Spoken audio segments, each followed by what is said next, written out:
Hi, welcome to Healthy Cooking with Mr. S. Today we will be cooking some pork chops with some zucchini, some asparagus, some onions, and some cherry tomatoes with some garlic sauce on it.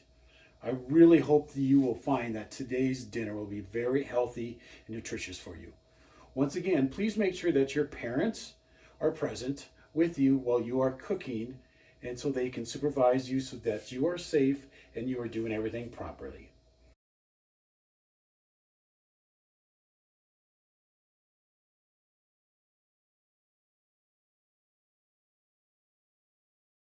Hi, you can see that I have my vegetables here with the asparagus, the zucchini, the cherries, and the onion, and then I have my meat.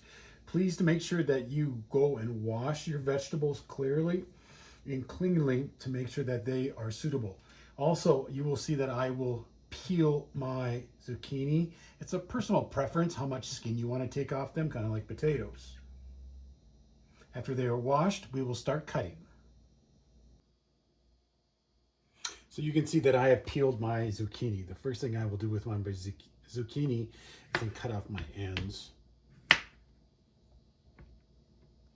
I like to quarter my zucchini. So I've cut it in half, turn it, cut it in half again. I then take little quarters, kind of about a 1/4 inch to a 1/2 inch thick. Really depends upon your personal preference again. Definitely don't want to cut them too thin, otherwise they will break apart when you are cooking them.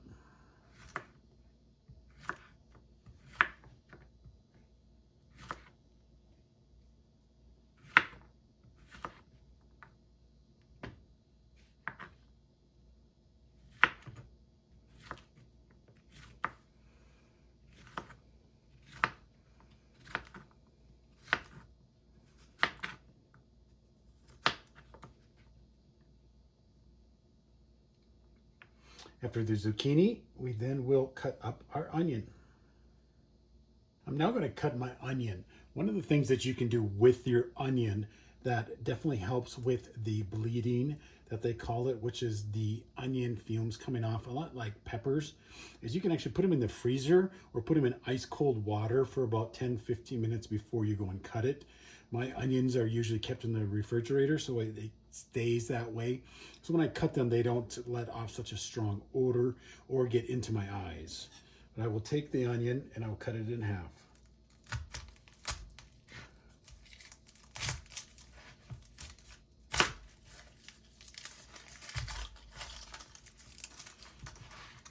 I always cut off the ends.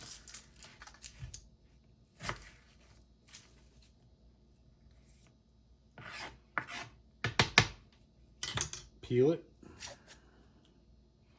on the back, taking off the dead skin.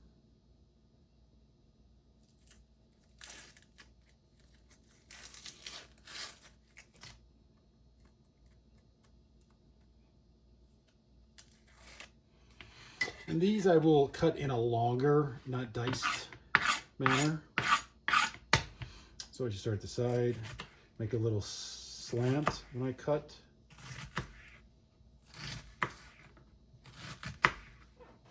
Again, trying to make them about a 1/4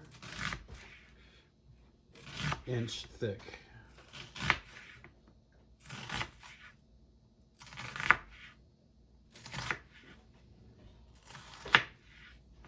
Next, we have our asparagus. I like to take off about 1/2 to 1/4 inch of the asparagus off the bottom.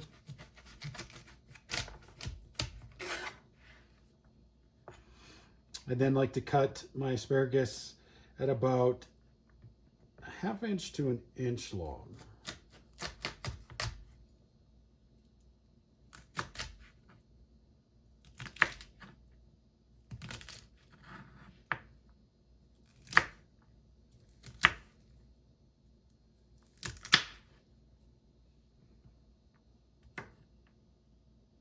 Next, we have the cherry tomatoes.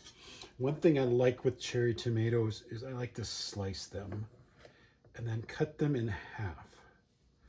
Make sure, number one, your knife is very sharp because these are very hard to do with a dull knife. Some people just like to cut them in halves. Some people like to cut them in quarters. You can take a regular tomato too and dice them up. It's really, again, your personal preference. I will dice these up and then put them with my zucchini and get ready to start cooking them. All right, now that we have all our vegetables diced up, what we're going to do is we're going to take our pork chops, steaks. And what I like to do is trim off all of the fat.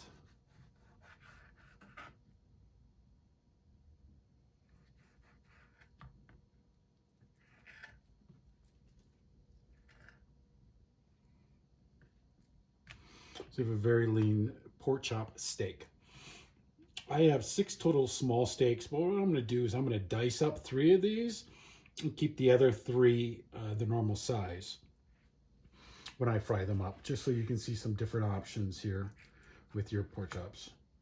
So I'll take them, dice them up into cubes.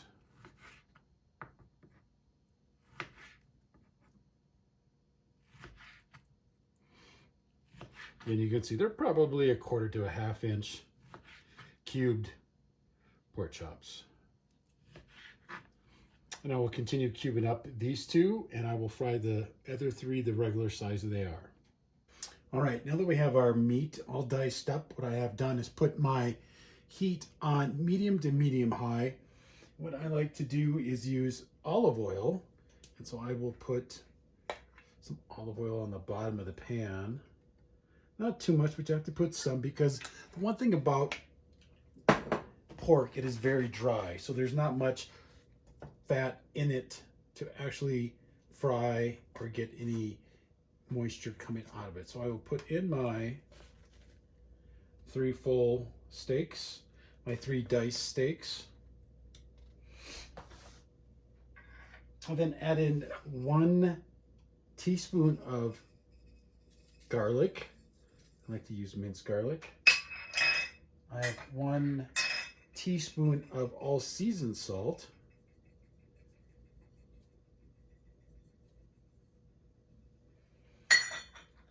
And I use a 1/2 teaspoon of pepper.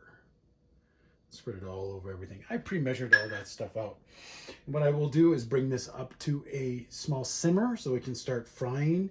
And I will turn over the chunked, diced, cubed pork chops, and then I will flip my big pork chop steaks over when they are done. You will see now that my pork chops have browned nicely. I have a nice little glaze on them. I will then take down the heat and then pull them over.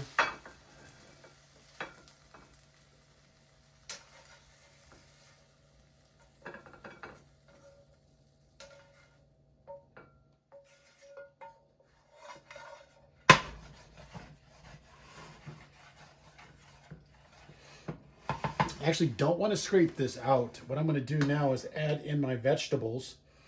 And this is going to help with the sauce that I'm going to make at the end that I can put on top.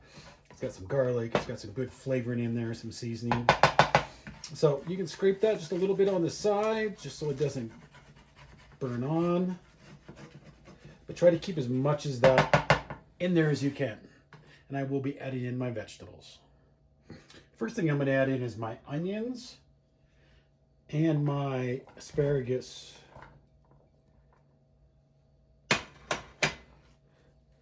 Spread out my onions a little bit.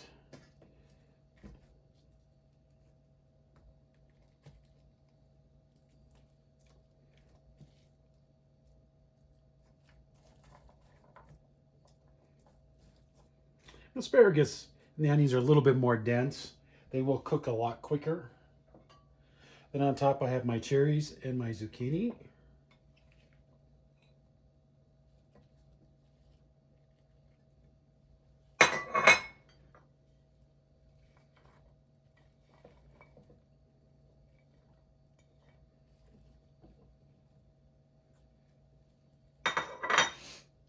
Go ahead and put my cover back on.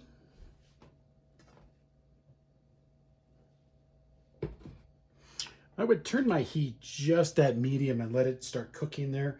Cook this to your preference. Some people like their vegetables a little bit more crunchy, some like them a little bit more soft. So whatever your preference is for vegetables. All right, I have my vegetables cooked to the point where I like them, so I will take them off. Now, some people sit there and say, oh, look at this, I got all this stuff on the bottom and it's all burnt on. It's actually perfect little seasoning. So what I like to do is I take half a cup of milk. I will put in a little bit of flour or Wonder flour to it to help thicken it up a little bit. I will then pour it to the bottom.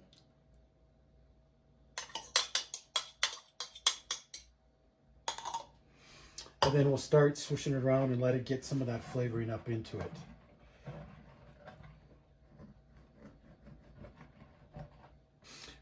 All right, you can see that I have moved this around and I've taken off a lot of the stuff that was cooked on the bottom of the pan. It's a darker red too, which is actually a nice, pretty little color. What I will do then is I will take just a pinch of rosemary.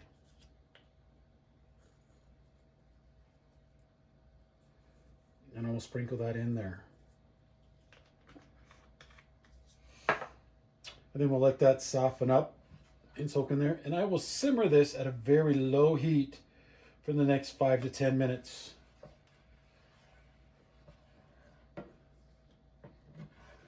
While it is simmering, I will taste test it. If you feel like you need a little bit more garlic, you can put that in there, a little bit of salt, pepper, a little bit more seasoning salt. It's really up to you. But definitely cook it for about 5-15 minutes, again at a slow simmer, and let that rosemary really release its flavor and its aroma. All right, so my sauce has been simmering for about 5-10 minutes. It's nice and thick, just how I like it. So I have to go ahead and shut off my oven and move it off the burner so it doesn't burn. And what I've done is I have taken out my pork chop bits and I will put on my vegetables on the side of the plate. I then will take my gravy and glaze it over the top of the pork chop chunks or bits, whatever you want to call it. A little bit there on the side. And some of you would like to do a little extra. My girlfriend loves applesauce with her pork chops, so she's going to have applesauce. I've heard of people actually doing cranberry sauce with pork, which is very, very flavorful too. So, hope you enjoy. Bon appetit. And remember, you must have a parent or guardian with you when you are cooking at all times for your safety. Thank you.